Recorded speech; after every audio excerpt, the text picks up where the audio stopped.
And we have two other major news stories that also dominated this day. First, the aftermath of last night's attack in southern France. More than 80 people died in Nice and more than 200 were injured when a large truck rode down revelers. 24 hours later, there was no claim of responsibility and more questions than answers. Special correspondent Jane Ferguson reports. The crime scene along the city's waterfront was eerily quiet today as investigators and forensics teams searched for evidence. Covered bodies still dotted the palm tree-lined boulevard. Throughout the day, onlookers visited the site, many still in shock. I don't feel safe. I don't feel safe for me. I don't feel safe for my family, not for my children. I don't feel safe. Police have now identified the attacker as 31-year-old Mohamed Boulel, a Tunisian man who lived in Nice. Last night, he plowed a large white truck into crowds of revelers. This promenade along the shorefront in Nice was packed with people who had come to celebrate Bastille Day. In France, that's essentially their version of July 4th. And so there are fireworks here, and many brought their families to enjoy them.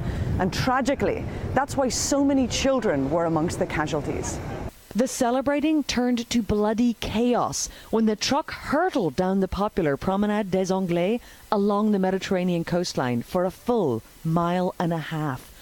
Officials estimated some 30,000 people, including many tourists, were gathered there, and the driver zigzagged to run down as many as possible. It was horrible. At the beginning, we didn't understand what was going on. We saw the truck and suddenly life came to a halt. Then we saw the people panicking and running towards the alleys and we followed them. Everybody was running. Some people were on the phone, like most of the people were on the phone calling their friends, "Where are you? I've lost you."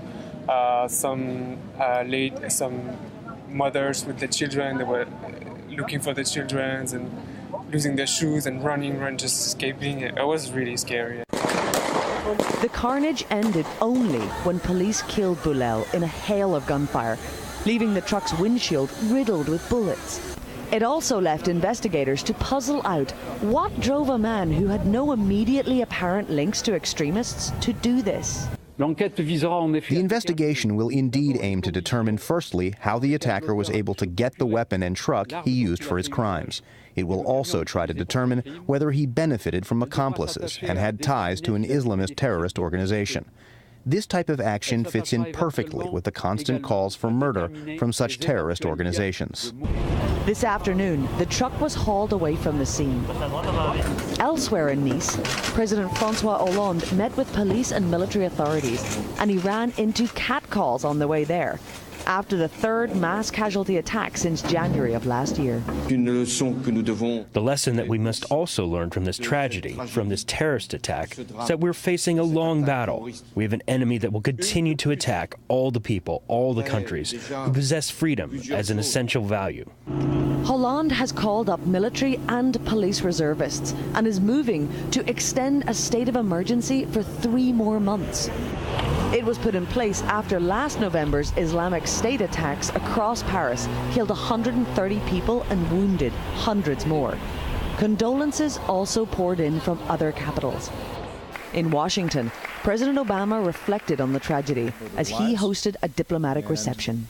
We pledge to stand with our French friends as we defend our nations against this scourge of terrorism and violence. And this is a threat to all of us. We don't know all the details, but what we know is the capacity of even a single individual to do extraordinary harm to our people, to our way of life. And around the world, people paid respect to the victims by leaving flowers at French embassies. And here in France, the government has declared 3 days of national mourning beginning tomorrow as investigators search for answers in a shaken country. Judy? You know, Jane, we're seeing the grief and the shock of the part of the French people. How is this affecting the politics of the country? Well, we've already seen today, Judy, far-right leaders jumping on this issue as a way to promote an anti-immigration stance. We've seen the leader of the National Front Party, Marine Le Pen, say that there should be a war declared on radical Islam. Now, it's not clear yet whether or not this attack was in fact linked to radical Islam. No group like ISIS or Al-Qaeda have claimed responsibility, but it has reignited a debate in France about immigration because the attacker was of Tunisian descent.